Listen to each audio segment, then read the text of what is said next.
Welcome back, ladies and gentlemen. We just witnessed Direwolves tie up the series 1-1. Now we're going to go into the third and final game of this series, but also of the night. And Spawn, you look very happy. I was talking about shellacking earlier this week. I can't remember what I was speaking it to it. I was like, I'm not going to use it anymore unless it absolutely is. And then I was trying to gauge whether that one was, and in hindsight, it was 100%. Yeah, definitely. How the heck do you measure if a game is a shellacking or not? It's a very specific metric sort of quantity that you can measure in some sort of Yeah, exactly right. description. You'd have to be an analyst to figure it out, Fish. Don't worry about it. You wouldn't understand that. Next week on the OPL, I'll be hosting. Here's will be casting. It would be much easier for me to be on that desk at the moment. But as we get into game number 3 here. Why would that be easier? Are you trying to say Hingers' job is easy? No.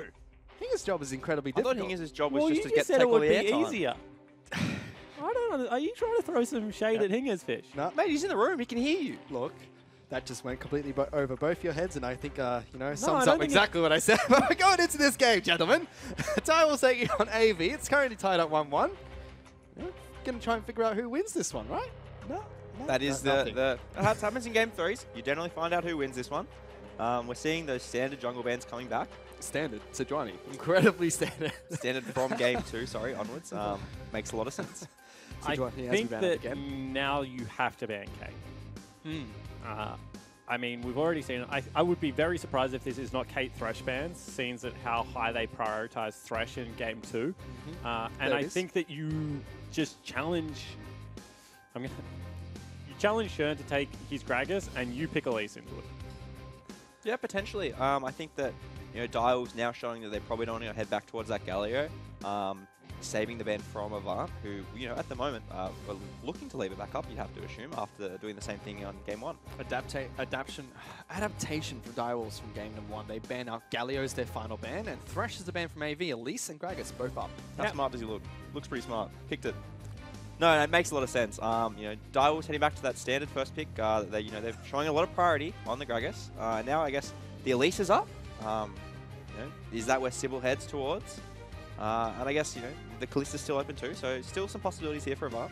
I think you go Elise Braum. I think that that's a very good, a little bit of a pick comp to go together to get you kicked off around Summoner's Rift. It's going to be much harder for Gragas to invade into an Elise. If you ever face check Elise, she generally kills you in the earlier stages of the game. And I think that Braum is one of those champions that AV can use to protect Blinky during the laning phase. He'll fall down a little bit in CS, but then Jake gets to be so useful around Summoner's Rift as the game progresses. Braum pick up here, does well into Gragas. And AV? No, they're surely not going to go towards Varus as their first pick here. And they are. Wow. They don't necessarily have to show their jungler here. Maybe they want to look for something like the Kha'Zix or some other form of way to punish a Gragas pick. But yeah, Varus has sort of dropped off on everyone's tier list a little bit. Still not a bad AD carry or anything. And I guess, now we see why do they hold that third pick. Everyone's tier list but the LJL squads, who, first rotation the dude every single game for... I mean, it didn't look like they picked him for any particular reason. I think that, now that we've seen the bottom lane of Zyra and Jhin come through, it is certainly going to be a difficult lane for AV to win. There we go. There's the Elise lock there. I mean, Blinky was one of the first people in the OPL to bring the Varus in when the meta changed in Split 1. And he was very good on the champion. Played it all 3 ways. Lethality, Bork, as well as Essence Reaver as well in Split 1. The Varus trifecta. Yeah, the Varus trifecta. See what he goes with this game. I'm not expecting Lethality because it hasn't been buffed yet. But both Bork and Essence Reaver have merit to them at the moment. Let's see what he does. AV, they do pick up at least instead of the Jarvan they were hovering. So they still get the Spider Lady eventually. Nah as well as Cassidy in the first 2 bans from the 2 squads. So top lane bans from the Direwolves, AV targeting mid lane. Yeah, I'm really confused about the lack of priority. Like, has Nah been banned second round? It was banned second, was not picked first game. Yeah, it was. Was it? Wait, were we talking about this series? Or? Yeah, this series. Oh, yeah, this series. It wasn't picked first game. Yeah, it wasn't picked first game. Got through second game. Not there, and now it's been banned. I mean, a little bit strange. Maybe Series and Chippies not as practiced on the pick, which I thought was actually going to rock this patch. Fiora's the final ban from the Direwolves, so again sticking to top lane bans. Talia, the ban coming Then out you from just triple. pick Renekton, right? I mean, Corky's still up. They might just try to take the safer mid pick here. Cassidy banned away, so is Talia. True. Yeah, counter pick for top lane as well. Yeah, and save that pick for series. Instead, picks up Victor as his... Interesting. Okay. Now the Fanatics has a chance to say, all right, I'll see your Victor and play Oriana do the exact same thing I did to you last game. Yeah, or he can just take something like a Corki or something along those lines and, you know, be able to Valk on his head. I feel like we're kind of like in a tournament meta now. Like a mini best-of-3 meta where all of a sudden, out of nowhere, Sejuani's become a must-ban and Victor is shot up in priority. He's actually picked Camille with all of the counters pretty much gone off the table. I mean, Renekton's still up. Renekton's up, so is Jax. Series Jax can is play not up. Renekton. Jax is not up. banned, that's right. Uh, Series can just pick Renekton here and be pretty happy. Yep. I mean, the lane gets incredibly hard as it, like, gets, like, 2-3 items into it. But he's picked it up. Let's see how he does against the Camille pick, something that's banned out against Chippies time and time again. But he did get punished at Rift Rivals for locking in the Camille blind a couple of times. Yep. You know, definitely some higher caliber top laners, though, punishing him. Series hasn't had the best domestic showing thus far into the split. Yeah, what was with all the hate that Archie was copping? I thought Archie was a really good top laner. Good top And then I log onto Reddit. People are torching the poor guy. He won the Best Juves award. You won the what? The Best Juves award. I said, yeah. Okay. Yep. But getting back to these conversations, I think that the interesting thing is going to be how Sybil influences the map, because he's had the jungle taken away from him a couple of times this game, and the top side of the map really needs a jungle gang to be available there. Renekton in a 2v2 against Camille, at least for the first, 5-6 levels of the game, you expect that to go really heavily towards Renekton Elise. And I think, even Elise should be able to impact mid lane a little bit more easily or more readily, less committal, at least, out of the Gragas. So I want, if AV are going to win this game, I think it's going to be on the back end of, Sybil having a better early game. Yeah, I really want to see him heading towards top lane. I think for the longest time, I've always thought that, Renekton Elise is actually that near unstoppable 2v2 top lane. And there's, into pretty good matchup to play it into. A pretty easy dive for the Elise and the Renekton. You'd have to expect they're going to try to put a lot of pressure there early. Yeah, completely agree. I mean, it's one of those things like we used to talk about Maokai Elise. Well, Renekton has the similar point-click stun, but they bring alternate damage types, which makes it even scarier at the early stage of the game. They both juggle turret aggro really well. So I agree. I think that it's really a force to be reckoned with. And Chippies is going to have to play very conservatively, at least for the first couple of levels. On top of that, the two most powerful junglers in the current patch being Elise as well as Zac are two of Sybil's favorite and most prominent champions in the OPL. So he's finally going to get a game where, again, he's playing one of those comfort champions for himself. We saw that from his Sejuani almost, but that was a big really the most powerful jungle? Because I feel like we've seen teams everywhere just lose with Zac. Zac's so broken. Let's not have this discussion. That champion's broken. I feel he is broken, but I feel like the lack of practice thing really hurts teams. I feel like it's an unspoken rule that, like, when Camille first came out, when Zac was altered, there are these champions that you just get to play 0% of the time that it hurts you a lot. Yeah. Fun conversation. This is a little bit more interesting. So Gragas is probably one of the best champions on this current patch to do that sort of super leash with, where you get the Raptors by yourself and your bot lane, juggles aggro on the red buff. And with Braum's level 1 potency, I think it's really clever that they just walk into that jungle, get full information, even a tiny bonus that they damage the seedlings or the plants from Zyra too, so she doesn't get a free leash. And they push Direwolves off that very, very strong start on the jungle.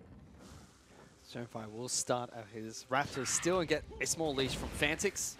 A big Frost Bomb and auto attacks a couple of the small ones, so Showfire should be able to clear this one out nicely. I mean, Talisman just helps out so well when you clear the jungle. You get damage onto all these Raptors. You're back onto full health without popping any potions at all. And meanwhile, top lane, Chippies finds Series, gets a big physical damage shield, and Series, you need to fight back or you're just going to get hit for free. Stop it. My goodness. Pretty good trade coming out of Chippies. Obviously, we mentioned that this isn't the best matchup for Camille, so expecting that his top laner is going to give him a small leash maybe on the red or the Raptors. And he just sits in the tri-brush and waits for him, and it's pretty good out of the Direwolves top laner. Crucially, Chippies is going to be able to hit level 2 first. You can see Series is trading very well with his Q, as you expect from Renekton, but low sweep finally comes out. Chippy says, all right, let's party. And again, trading really well against the Crocodile. Both top laners already burning their potions, but Series still incredibly low. Sybil's taking experience clip. This is a cheese. I like this. I thought he should have just headed up there. I mean, if I think he's going for the ward. Yep. No, he's just going to kill him. All right, this is clever because this is actually a mind game.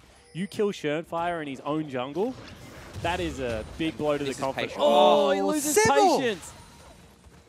You Just had like- a guaranteed face check there. Just like when Sybil tries to juggle aggro, he loses patience, and Schernfire now is going to be able to walk away. And now the Camille's coming as well. This is a huge collapse coming out. It's highway to the Oh, danger over the zone. wall. Oh, Sybil missing that cocoon. That is not good. He's going to turn the spider form incredibly low. Tries to repel out. Series trying to get return damage. Chippies will flash away. Sybil flashes on top of him. Will fall. No dangerous game. Can Schernfire get on top of him? He doesn't have to. Fantix is here, and it's still going to be a 2-for-1 in favor of the Wolfpack. Yeah, it certainly is. Fantix heads up play, rotates into the top lane, had already guaranteed the push, and that is a huge advantage coming across for Direwolves because we already said this should be a 2v2 that the top lane and jungle win on AV. My goodness, what the heck was that? Sybil just had to wait a couple seconds more. Yeah, really just, I guess, disappointing play out of the Avant jungler. You know, that was a fairly guaranteed sort of path that Shern was going to end up you know, at his camp, at his blue buff camp, you know, for his level 3. We saw it. They got the early wards on his bot side camp, so, I mean, it was basically a waiting game, you know, to when he was going to show up, and Sybil just, you know, pulled the trigger a little bit too early, got a bit impatient. Yeah. And I mean, Shern was never going to go for the counter invade because he felt like he had lost so much tempo on his side of the jungle. If you get a super lease, you know, you've got both potions available. You can disappear into whatever Fog of War you want. You can potentially beat them to bottom side of the map. But the fact that, you know, he'd been delayed for so long, pretty much guaranteed that he was going to do a standard clear. And in the end, it just comes back and bites Sybil in the bum. Will be spotted out by a ward. Yep. No flash available means there's no gank here. Just touching on the top lane really quickly. Chippy's got 2 assists, Renekton only got 1, but Chippy still held on to his teleport somehow. Series was probably forced to teleport into that fight before the scuffle happened. So he's walking back to lane. Chippy's with the advantage and has a pushing lane too. So he's going to be able to get another shop here if he wants. Pretty much guaranteed. Renekton not going to be able to hold that many creeps off turret. And you can see already that Shern feels like top side is kind of that one that he doesn't need to give it any more attention. Also important to note that Fantix got a kill as well in that, as well as an assist. So he's going to be able to go back into the mid lane with a completed Sheen, which is pretty much the ideal shop on Corki at this stage of the game. I mean, maybe you can argue Hexdrinker, but Fantix confident that he's going to be able to win the lane. Yeah, absolutely. You know, you could maybe look at the Hexdrinker because they have 2 magic damage sources out of Elise and Victor. But actually, you know, definitely back to going the Sheen there. You know, he should have a lot of pressure now in that middle lane. And, you know, when he's moving towards that 8-minute package, he you know, definitely can get the shove in and move around, put pressure on the lane. Mid lane is being pushed back into Fantix. CS is fairly even between the two. Schernfire picks up a nice Raptor cam. That's fun to watch. 27-22 in CS in the jungle. Bottom lane, King and Destiny are pushing in against Blinky and Jake, but they're holding their own for a Braum Varus lane. Yeah, they certainly are. I mean, this is one of those lanes that is pretty easy to live through, but quite difficult to win against double range. But you can see that they're actually up there in CS. Sybil could potentially catch out Destiny here. Oh, who catches who? He's going to walk into King as well as Destiny. Repel gets him out from 1. Destiny looking for the root, so is King. Good damage being traded without using any of their crowd control abilities. Yep. And Series in trouble top side of the map. That's a dive coming in. Chippies and Schernfire back off, rightfully so. Yeah, I mean, he trades very well there. They had creeps hitting as well. That means that they're not going to be able to continue the dive. Or no, now with ultimate picked up, you have to think that they will at least take a peek at it. Stead won't back away, and Yes. Series actually repels. Series should be a couple creeps off getting his ultimate himself, and then he becomes a very, very hard target to dive. Yeah, Angry Crocodile.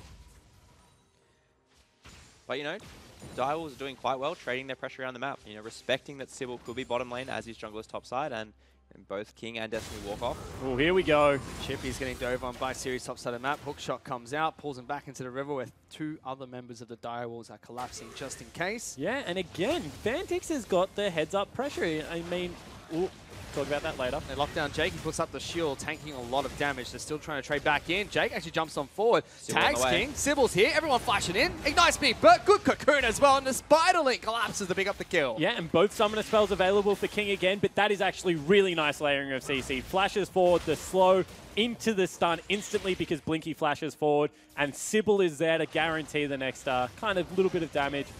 Nicely played. What I wanted to say, though, is that Chippies is being protected more by Fantix at this point in the game than he is by Shern, honestly, because every single opportunity Fantix has, he's cheating into this topside river and putting pressure on because of how quickly Corki can roam up there and influence that one-on-one. And not AV able to pick up a dragon for themselves. Ocean Dragon will be taken down. Sybil's 2-1-0. Yeah, he'll be very happy with his score, and they're even in gold, even very slightly ahead. About 2-300. Schoenfeier's going to work on taking up his red buff. Top lane's fairly even as well, and Serrated Dirk picked up by King. Yeah, potentially going to be Youmu's into IE Rush, which is a good bridging item, but I think that if you base on Boots 2 and Dirk, then you probably have enough to go to the components of IE. And King is one of the only AD carries that does this. We've seen him do it many times on Jhin. Yep. Likes his Youmu's Ghostblade. Series, obviously a fan of the double golem take. Looks like he's potentially... No, he's not even doing it. Another Oceanic Trug enthusiast. Ah, he was actually waiting to see if Shern had invaded onto Sybil's red buff. So they're giving Sybil a ton of assistance in this game. Yeah, and they kind of have to. After the first 2 games from Sybil, Shern really ran laps around him. Yep. So it's good to see that Sybil's now on something more comfortable. Shern just peeking into the bottom side jungle. Not too much to come off this one. Timing is blue pretty well, though. Still farming up the Storm here on Gragas. Doing absolutely fine in the jungle. I mean, that is to be expected. He has been caught out here, however. Ooh, Ultimate got connects. him. Jake throws out his own ultimate, but good ultimate will knock back the Elise. Shern has to flash away. Winner's Bite. 2 more procs. Gets a heal from King. One. Still tagged. One last one. We'll get stun locked. AV pick up a kill. I love that play out of AV. If someone repetitively invades onto your jungle, eventually you have to kill him. I don't care what you spend to do it. You have to send the message that, this is Sybil's area of the map, and we will protect our jungler. Yeah, and Shern has been criticized for this before, that he is just, mindlessly invading it sometimes. His mid lane didn't necessarily have the wave pressure there, so Victor gets to, walk down mid for free. Pretty, actually, nice work out of AV. They all collapsed in on that Braum passive. They got the stun off and they dropped the slow field thing that Victor has. Yep. Probably has a better name than that Yep. one, but yeah, Gravity Field. And they just clean up the kill. So actually quite nice to see from Avant that they are punishing Shern's aggressive invades. And it could almost be AV not so much as protecting Sybil, but understanding that this is Shern's playstyle. And that's where they're going to try and capitalize against Direwolves. Well, he stuck around for a really long time, Fish. I mean, he had been spotted out by a ward that he swept himself, so he knew it was there. Then he got peeked in. There's a series showing us that this matchup is quite good for the Renekton. Got peeked in on the Braum, and then he watched Victor leave the lane because the creep wave was just off the turret. So Victor walked into Fog of War. So completely agree with what Jish is saying. That's a little bit of, a confident or, overconfident invade in quotation marks. But Shern should have known that collapse was certainly a potential. Yeah, and, Sirius going to catch him? Q! No, he's not. I mean, it's a blind Q. Yeah. And then if you walk into the 1v1 without your Q available, you have a couple of points in your E and a point in W, so you're probably not going to win it. Yeah, and no teleport from Chippies means that there should be a bit of damage going down onto this top turret as Sirius just proxies the next wave. Floats towards Sybil while he steals the Gromp, so, Shern getting a bit of a taste for his own medicine. Yeah, it certainly is. Underway pings coming out from everyone of AV. In fact, all 5 members, Direwolves, all 5 members of the Direwolves are collapsing towards the top side of the map. And they're forcing the tempo lane swap here. And, they don't necessarily have the turret taking 80 carry in the fact that they've got a Jhin going to be going up against Varus, who probably has a little bit more attack speed at this stage of the game. And they've already got the push beginning here. They're going to be able to push down bottom lane quite quickly. Let's see if Direwolves able to do so faster with 3 members topside. This turret is yet to take any damage. 4 members. Shern is there as well, so they actually have enough members there. They're probably going to be able to take this first unless mid lane turret goes down. That's already so low. Triple playing very aggressively against Fantix. That turret's going to be first brick for AV. They're going to potentially get a 2-for-1 trade. As bottom lane's working on that turret too. Yeah, and I really like you would have maybe noticed just earlier that Sybil hit the scrying plant his own jungle saw Zyra walking out topside, and, you know, Avant immediately pulled the trigger, like, all right, they're going to go for top. We'll trade mid and bottom, and, you know, and they definitely come out ahead in this trade. First brick and 2 turrets. Trying to see if they can take down top lane Inno. They get good damage on it. Chippy's as well as King do wreck this turret. I mean, you need to be careful because there is a 3-person unit moving up there, so it looks like they're going to be able to do it, although Series wants in. Yeah, he's looking for the fight. Will stun lock. Chippies gets locked down by Destiny as well as Captive Audience to take him down. Sybil is kiting around the sides. Let's see if Direwolves can escape this one. Ooh. That's going to be a body bop over to wall by Shenfire. Straight into a cocoon. Fantix yet to move up. Throws out the ultimate. Series just gets stun locked in place. Roots don't connect, but AV can't pull the trigger to chase them down. That's a great cast from Shern. Reads the flash over the wall, casts himself, pushes Series straight into the wall. No auto attack going to be coming out. So they do get 2 for 2, but now they've lost so much tempo around the map. I mean, you can see they've rotated Blinky into the mid lane. Top lane is reversing very hard, and no wave clear left available. Yeah, and that's the trade-off you make. So when you see that you're losing that 2 for 1, you often feel pressured into, you know, pushing to try equalize that and get 2. And the first issue with that is obviously 2 turrets in the same lane gives you less map control, but it also means you're going to stay in that, you know, far in the enemy territory for so much longer that you do actually receive a lot of pressure here. And we see Avant going for a cheeky little pick. Fantix, they've got it. He's stuck. Oh, everyone from AV piles on in. Fantix didn't even know what hit him. Toodles. So another really nice pick there, and that gives them control over the top side of the map. That's when Fantix is at his strongest. Double summoner spells available. Trinity Force just picked up, as well as package, and he gets blown up. And that's the tempo play we were just mentioning. You know, they come out of base and they get control over top side. They shove that top lane in, you know, and now they get the free pick onto Corki, and they're going to take the Rift Tower off the back of that. My goodness, AV looking a lot stronger coming into game number 3. This is the first game where AV have like looked in control. First game spiraled out of control. They got some good team fights to bring it back. Second game spiraled out of control. They never really regained like a grasp on that game at all. This game, they've actually looked pretty good throughout. Yep, absolutely. I mean, you do have to question the scaling as we see Chippies go into Series. Yep, puts down a ward as well. Not quite sure why, but Series says, all right, I'll try and fight you guys, and double slices away into the ultimate of Shenfire, knocking him back to safety. He needs to leave now, though, because he knows that they're trading sides of the map. He's got Jake coming down, but that is still 2 against potentially 4. And he stays. He's going to try and take as much damage as he can. Good ult from Jake. Stops the rest of the team. Chippy's still diving on forward. They will escape. Very risky, though. That's a great ult from Jake. Honestly, they should have been dead to rights. They should have been a captive audience coming out. He hits the Jhin, the person that has the longest range CC. And they actually, off the back end of that, got Shern's flash as well. So, pretty good play. Yeah, no, definitely, you know, looking to control the map as the best they can. Shoving down mid, as they've already pushed in top. You know, Triple getting that top turret.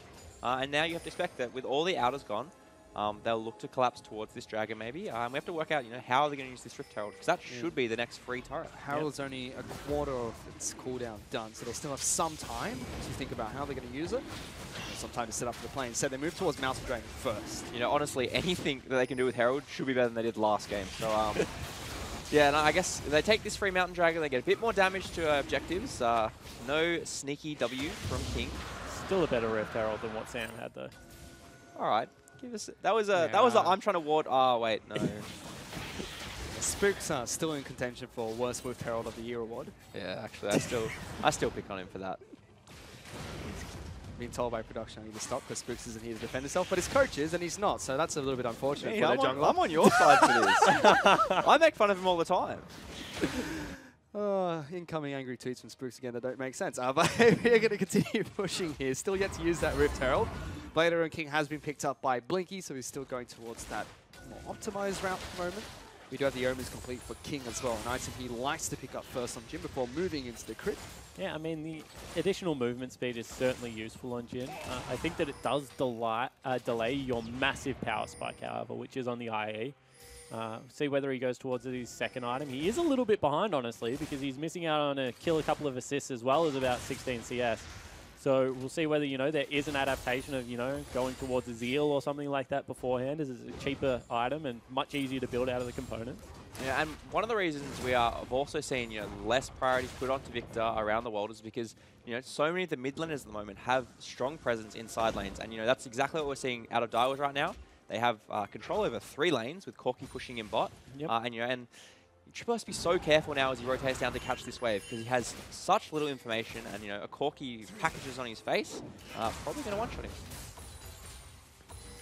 Let's see what the Direwolves decide to try to do against AV. They're behind about 2,000 gold. Oh, Sybil has absolutely chunked Chippies out. He's got Horny Guys and sock shoes at the moment on his Elise. That's a scary spider. He's just caught him face checking in and taken out 3/4 of his health. Of course, now Chippies has regened up a couple of potion charges. Want to see where this Ref Terror goes still because it's nearly expired. And you can see that he's sat on it for a very long time. He's got to drop it soon. Needs to Well, drop now. it. Yeah, now Fish. Needs to drop it right now. That's going to expire. Pretty sure he's screen splashing purple at this point. Does it do that? Yeah, it does. Oh, It cool. surprised me for like the first time in my life the other day as well. So No, don't worry. never got it. Not everyone. Yeah, I was gonna say not everyone knows that. But yeah, no, he doesn't really get the best opportunity There to it use it. is. He chucks it mid. So you know what I actually think might come off this is that they'll force Direwolves to respond mid, and then hopefully we see them go top lane to take that turret with Series. Yeah. The problem is that they've also coincided it with the time the package is up. So I think that is the only charge they're going to get out of it because now they have to respect Fantix.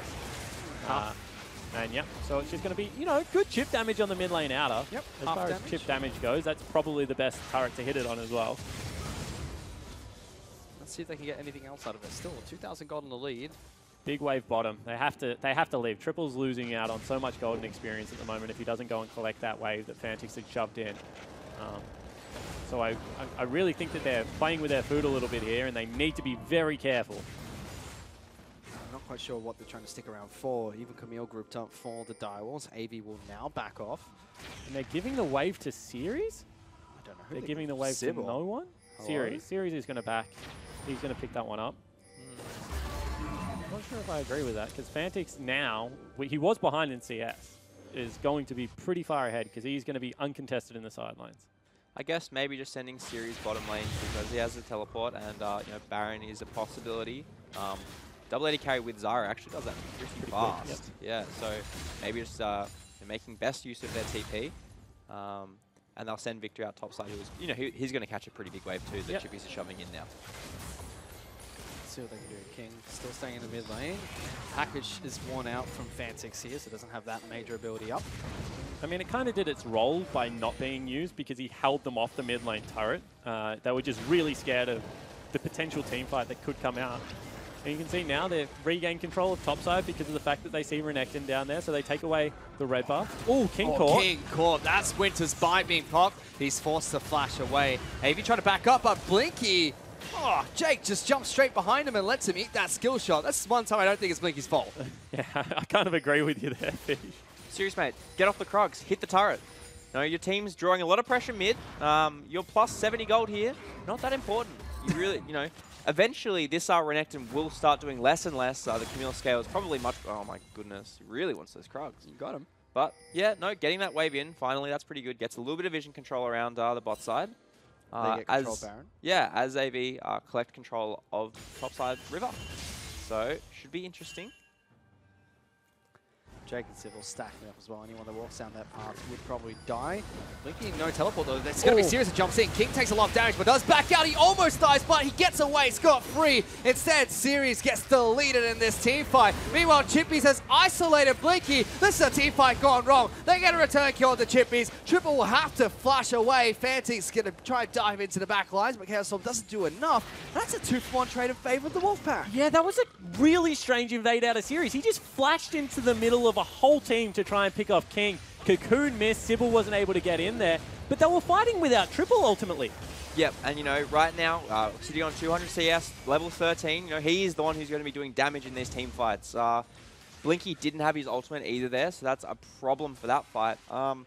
Yeah, just a painful, I guess, lack of respect from AV trying to force this out. Only small win that AV could take from that is the fact that they didn't trade 2 for nothing. Also, Series kept his teleport. Chippies was forced to use his in that engage, and now they're rushing towards Baron using that teleport. This is a really bold call. Blinky's not because there. Everyone is coming, and there is so much CC still available. Shern's over the top, and Blinky's not there to try and fight this one. He's running through mid lane. Early gravity field. They do spot out Shernfire. Ultimate Missed misses ult. from Blinky. 2,000 health. They're going to try and finish this one. Shernfire goes over the wall. Can he steal it? Sybil's going to die, and they do pick up Baron as well.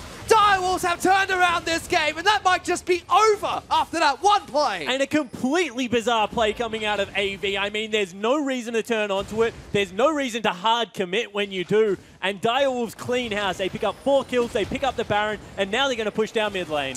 You know, just frustration coming out of AV, I guess. You know, making that engage where they think they're running out of time, but you know, they just really need to be more patient on that, set up the Baron properly, and you know, and not just blow the teleport for nothing. Oh my goodness, I would have agreed with that play if the AD carry with Blade of the Ruined King was hitting the damn Baron, but Varus nowhere to be seen. Surefire sneaks in. It's not even him that steals it. Fantix gets it with a Frost Bomb. I mean, Sybil was dead. There's no way, I mean, unless, you know, all of a sudden AV is turning all their damage sources onto the Baron. I mean, like triples ulting it or something. Pretty sure King actually got that, by the way. I don't know if he got it with the 4th bullet, because Fantix killed Elise, I believe. Okay, so it's just one of those things that, I mean, as soon as the jungler dies, you're in some big trouble as far as securing Baron goes. Fantix a little bit too quick. Let's have another look at it. They stop hitting the Gravity Baron. field, so big CC that can control the pit. Blinky chasing out on the jungler on the backside, misses his ulti. Ooh. And you can see right here, was actually King that got it. Captive audience. OP. Sneaky W. I mean, Surefire got a 4-man body pop behind that pit. Yep. On top of that, Advance stopped doing Baron while it was just clawing away at Elise. They could have tried and went for the 50-50 smite. That would have been better what they did there. I mean, yeah, just trying to bait Schoenfire into like the 1v4, 1v5 sort of scenario. Blow him up instantly and then try smite it afterwards, holding it at about 1700, but you know, obviously in hindsight, didn't do fantastic. Courage of Colossus Gragas doesn't care about that. Yeah, full take. Especially when he has the rest of his team behind him with Blinky over the pit doing absolutely nothing in that team fight. But Direwolves march down bottom lane. They take bottom lane inner. Schoenfire body bombs forward, threatening. But after all that, they're only 4,000 gold behind. They were completely even, and they're just ceding control of the map. Here's the first Kona call I've seen this entire game. Going to try and lock down AV. Fantix uses the package to get away. Body bomb and ultimate knocks one back. They pick up a kill on towards Jake, and now Chippies wants to dive on in. Locks down Victor. He's isolated. Double kill picked up by Fantix. King is charging on forward towards the back line. Gets a Warlord's proc. Has the crit bullet wave. The scariest auto attack animation apparently, according to Egypt. And Direwolves break the base. That'll be 2 inhibitors. And this might even be Gamefish. I mean, there's 30 seconds on their wave clear. They're going to be able to clean up at least 2 inhibitors. They've got 2 big creep waves ready to go in. Baron. Direwolves. My goodness. They've just turned this on its head. And AV honestly looked like they panicked. This was AV's game, start to finish. They were in control. They were the ones 3,000 gold ahead. They had the teleport advantage, even though they botched the pick. And now 8,000 gold in the Direwolves' favor. 25 minutes in. Punishing AV so hard in this match. Yeah, the game just changed in an instant. You'd have to assume that, you know, AV were feeling pretty confident, you know, getting ahead the early game. They start to get control over the Baron.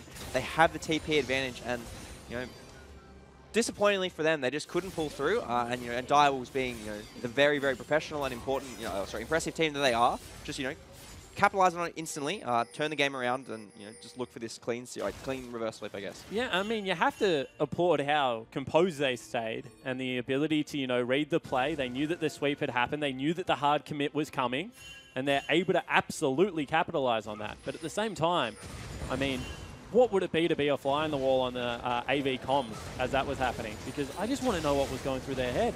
I mean, Victor, as well as sorry. They're going to look for a team fight here, Spawn. It's already Sybil that's dead. Curtain Call locks down Jake and Triple. Chippy's diving on in, pops the ultimate onto Jake. Triple tries to turn around and help out his support. Jake will survive. Series wants to jump in, a big body bump knocks him into the team. That's the mid laner dead. Blinky, the last carrier alive. He's trying to fight with his back against the wall. Dodges away from the body bump. He's kiting very well, but there's just too many members of the Wolfpack diving into the back lines. Blinky and Jake again retreat to the fountain, but that's their front line dead. And that's what I was going to say. This team isn't that bad at team fighting. I mean, you can see there, they've now given up the massive lead, and sure, they're going to lose the game, but, I mean, Direwolves, they just capitalize on the mistakes, and they never give it back.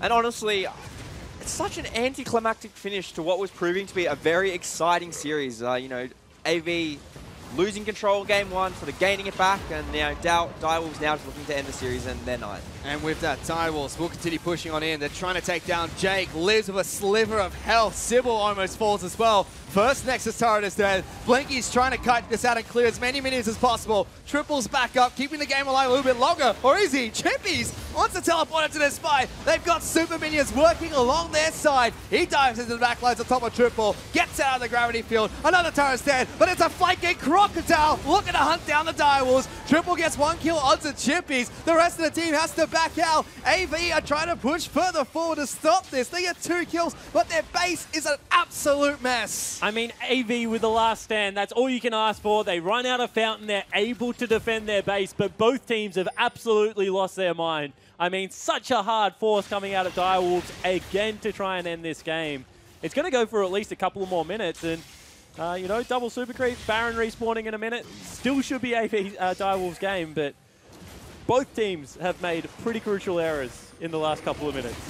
One team has an 8-1 Corki though, so you know, definitely a pretty easy game for our Fantics, who yeah, I think actually had a pretty good series. Yep, I'd agree with that.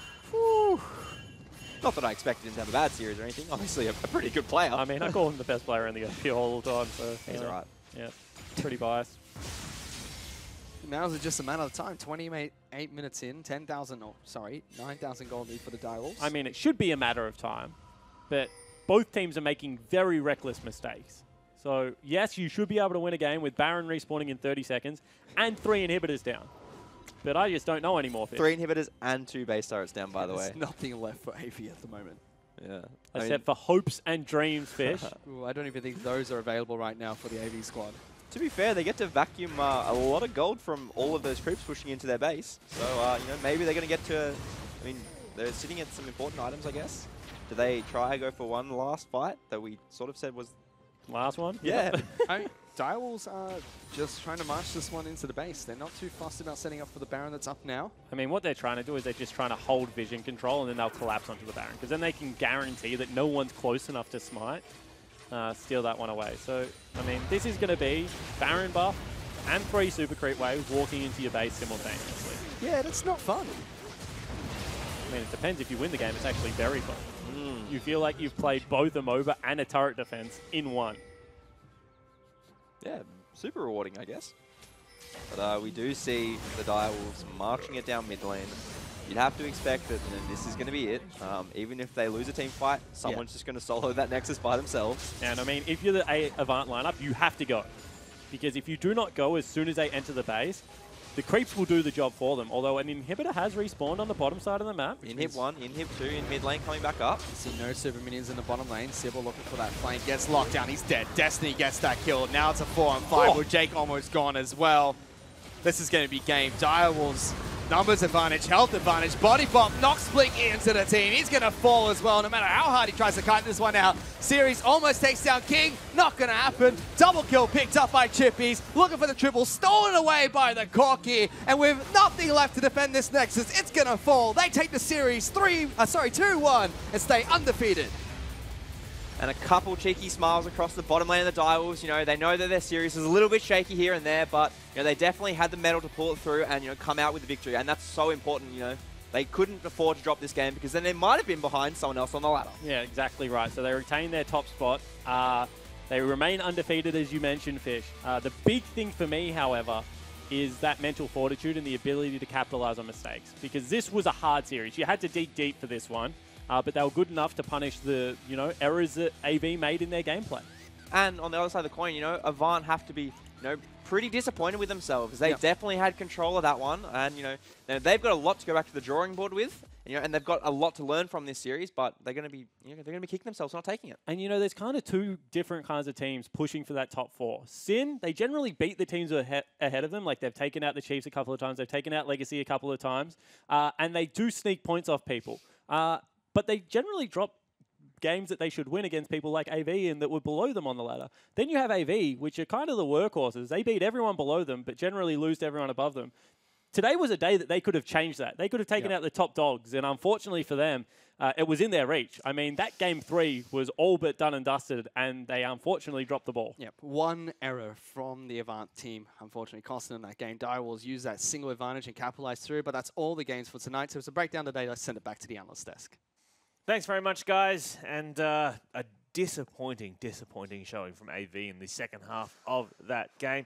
Very quickly, before we go to the interview, though, let's get your guys' initial thoughts on that series as a whole and that game in specific. That was a very big improvement. Last time we saw AV, they looked very distressed and struggling. I wish we could see 3 games of that last game of that series. If we could see the series of just those 3 games where both teams had fairly similar compositions and they were that close, I think it would have been a very nice series to watch. I wouldn't really call it disappointing. There was one major misplay from them, and from then on, they did show signs of life and the ability to sort of catch Direwolves out. But it was just the big misplay they made, or I guess in your words, the big disappointment was just too much for them to surmount. I see it so often in the OVL. Yeah, just taking Baron and then the other team steals it. Just trying to sneak a Baron, you don't need to sneak. And then the other team coming in, just wiping. Oh, it's just... I'm okay with it. It's frustrating. All right, but my frustrations aside, let us talk now to someone who has just won that game, because Jake Spawn Tiberi is standing by with Destiny. Thanks so much, Ingers. I am standing next to the victorious Destiny, 2-1 over AV. Let's kick it off with game 1, however, because they got a very good team fighting comp. Sharp said you guys weren't all that practice against Sejuani. Was it really that jungle pick that upset, I guess, the team fight phase a lot? We're not really used to playing against Sejuani because only recently a new pick that's been picked up in the LCK, so we didn't really have much experience playing against it. I don't think it was the reason why we lost. Obviously, I think we just played the map wrong and we didn't play to our power spikes, and we generally just didn't play to our comp properly, so I think that's why we lost the first game. All right, cool. And I want to talk about that a little bit because I know you guys were pretty vocal that, against the Gigabyte Marines over in Rift Rivals, you thought that you were ahead in that game and, it was your game to lose, and unfortunately it happened. What are you guys working on behind the scenes to make sure that you're shoring up that part of your gameplay and you can really capitalize when you are that far ahead? I think the main point that we've been focusing on for the past 2 weeks has been communication. I don't think it's been more micro, because I felt like micro we could match up to our counterparts. Even though we got solo killed internationally, I still think that can be changed here in OS, but for the communication part, that can be changed anywhere. So we've really been hitting on that and hopefully improving that over the next few weeks. All right, cool. And you guys remain undefeated now at the top of the table. I think we're, nearly 50% way through the season. We're going into a couple of super weeks. What's the spirit like in the camp? Because, people have been, questioning, the international performances. Are you guys still, is the belief still there? Are you guys still think that you're the best team in OS? Look, I'm going to silence the critics right now. We are the best team in Oceania. We won last split. We're going to win this split. And if you think you can beat us, beat us. All right. Well, I think we can leave the interview there. Throw it back to you, Ingers. Step up. Step up to Destiny. I'm shaking right now. He's been watching WWE VODs, I reckon. He's been watching WWE VODs under the tutelage of I don't know who's been getting his ear. Well, I'm not going to say that specifically, but someone's been telling him to watch WWE VODs, and he's trash talking after a win. And more power to him. That was bloody entertaining. I will say, the way he was talking was as if they wiped the floor with him 2-0, no questions asked. Don't get me wrong, I agree with him. I think they're the best team in the OPL. I mean, they did win the last game from a disappointing throw. So give them some credit, you know. I will say as well that in terms of them being the best team in OS or whatever, even though they dropped a game today, if Chiefs pick up 3 points tomorrow, they are still behind them because Direwolves have the head-to-head over Chiefs because of that victory in week 1. But let us get to the game 3 of that series, an all-defining moment. Now, we talked a lot, D-Gun, going into this about Sybil versus Schoenfire. And I know you were very keen at the start to see Sybil make a proactive move on the game. Yeah, and he was trying. He was trying to go in. He was trying to be aggressive. Got a little impatient, a little silly. They still get the first blood here. Now, what I want to really highlight after this is how is Fantix here first? Yep. How is he here? How is he doing this? Because he should not be there. In that matchup, Corki should not have mid lane priority that early on. Level 3. Absolutely. It's your job as a mid laner. I've had Carbon shout at me for years. You shouldn't. That is your one job. Don't let the mid laner roam that early on. If he roams, you immediately run over and stop him. Because if he didn't get that kill on Elise, he's living, and then Ceres would be living. They just got a free first blood. Yeah. And this game would be completely different. Yep. And that really snowballed Fantix's Corki. So what happened there with Victor? Is Victor just losing lane to Corki and it shouldn't have happened, or? We didn't see much of it, so it's hard to say. It's hard to. I would only think that he gave too much room to the Corki. He let the Corki auto attack the wave too much. But really, those early levels, mid priority is a big thing because it enables, at least we're sitting at the blue camp Yep. for a solid 20 seconds. And that must have been, like, Triple should know that, oh, my jungler is in the opposing enemy, is in the enemy jungle. I need to push my lane if he needs me to back him up. He obviously wasn't pushing his lane. So then, despite that kind of misplay early on from AV, they were able to then take a lead. They go several thousand gold up. But then, Tegan, what for you was the moment where everything turned? For AV, it was just throwing a Baron. Baron pit. Why are they doing it? And they know where Schoenfire is. They know where everyone from Direwolves is. They do the right thing and they pull off it, but they miss it to a Jin W. Yeah. Of all things, that I guess you don't even expect that. But the main point is, you shouldn't be on it like that. You shouldn't be bringing it anywhere near death, especially if you're expecting to turn. But The most upsetting it's hard thing to explain. is that they saw Gragas gradually walk over. Yeah. Yep. So they had, I think from 7th, like they had a lot of opportunity to be like, oh, this isn't going to Gragas work. is We coming. can't rush Gragas this is anymore. coming. This Gragas is is a coming. 50-50. Like, let's, like, they hadn't bought. The other team had just died, and I think, and Direwolves had just bought, got updated items, and they still, you know, good on them. Commit to the call. But yeah, what a bummer way to lose a game. best case scenario for them there, they get the Baron and all of them die. All of them Maybe die. one person skitters Absolutely away. I think, I think it's I 4 mean, kills. Four deaths is the equivalent, in terms of base gold, Right. is equivalent to a Baron. Yeah. Yep. So if all 5 die, you're essentially, well, definitely that's not worth But it. if you're sneaking Baron, and look, again, I'm a layman here, but if you're sneaking Baron, you need to do it as quickly as possible, right? Because you're trying to be sneaky. So why would you do that without your AD carry, the thing that does all the damage? That to me seems like a silly call. It feels like they just expected Direwolves to not even contest it, and then didn't have a plan for when they did. I think they cleared the Baron pit. Oh, I don't know how they got spotted, but I do know that as soon as they started it, there was a lot of blue pings on the minimap. So they were. I don't know. I don't know if they weren't aware, but there was definitely something that spotted them. And who knows? It probably would have been very different if they didn't know that they was doing the Baron, because they did do it fairly quick, but they had no Mountain Dragons, and they obviously miscalculated. So let's talk now a little bit about this draft. It's come up on the screens now. A couple of things I really like from this. Direwolves picking Camille and also banning all of the classic counters to Camille. I thought that was a nice touch. And I also enjoyed just Sybil getting his release, because that's a joy to watch. He played great.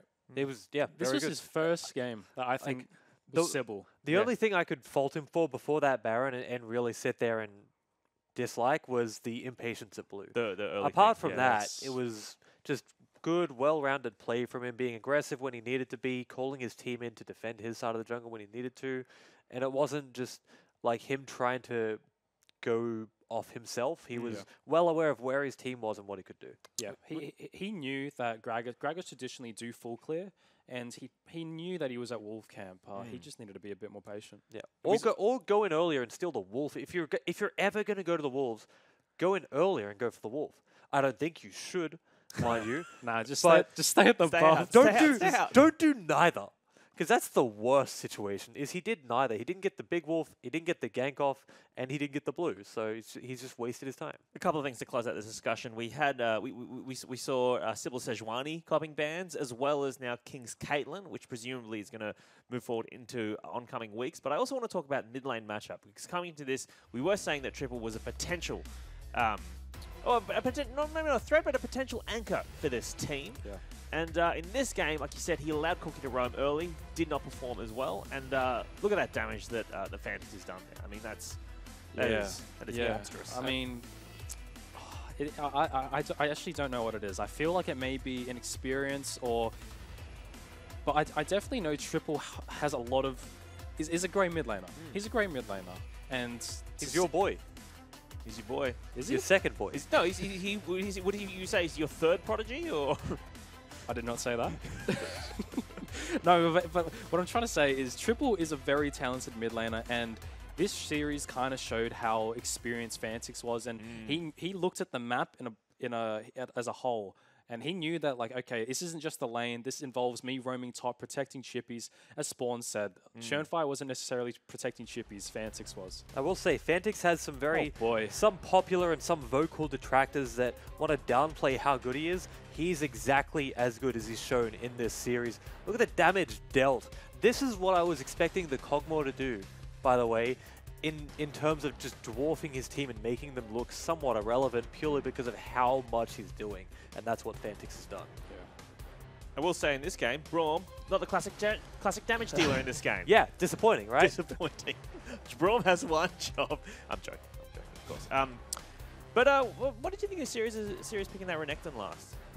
It's an AV thing. They really like it. They really value it, and I think he did all right on it. There was no other option. Yeah. Like Kimmel's picked, Jax, Fiora. Both those are the counter picks. They were both banned. All right, well, let's take a look at the results and schedule for today and tomorrow. Legacy obviously beating Regicide 2-0. AV able to take one game, but not a series of doubles. But tomorrow, we'll be seeing TM featuring your boy T-Gun taking on Chiefs. T-Gun. And Sin also taking on Abyss. T-Gun, give us a quick sneak preview. You don't have to give away any crazy stats, but I will say I'm very interested because your current coach Cyclone is an ex coach of the Chiefs or assistant coach of the Chiefs. I will say it's cautious optimism from our camp. Sure. I'm happy that Choo Choo's is much happier for us this week than he was last week. Last week he just thought we were terrible, and this week he's on board. So that's a big boon. But yeah, I think going into it, we've shown before that we can take games off top teams. We took one off Legacy. We showed that we had the potential to take the series. There were a couple just silly mistakes, and I feel like we've worked on those well enough that we can do the same against Chiefs. All right. Well, I will say that Chiefs, despite the fact that you have the coach that is the ex-trampolining coach, Chiefs have been spending a bit of time on the bounce floor. You can see that on their social media. We don't need to talk about if we play basketball, so anything outside, we trash them at it. You know, they've got League of Legends for them, and we're about to take that away, so I don't even need to talk about it. All right. Well, so some bitterness there from T-Gun, from all of us here. That's the end of our show, and we'd like to thank you at home for watching, as well as our guests here, Choo Choo's and T-Gun, and we'll see you tomorrow. Bye!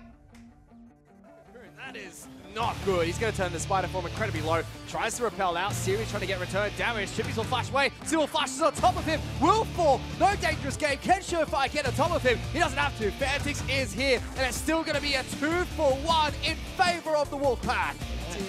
He's stuck. Oh, everyone from AV piles on in. Fantix didn't even know what hit him. Toodles.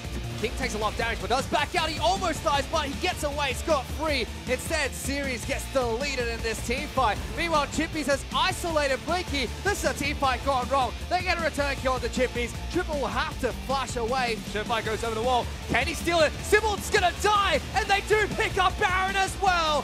Direwolves have turned around this game, and that might just be over after that one play. And Series wants to jump in, a big body bump knocks him into the team. That's the mid laner dead. Blinky, the last carrier alive. He's trying to fight with his back against the wall. Dodges away from the body bump. He's kiting very well, but there's just too many members of the Wolfpack.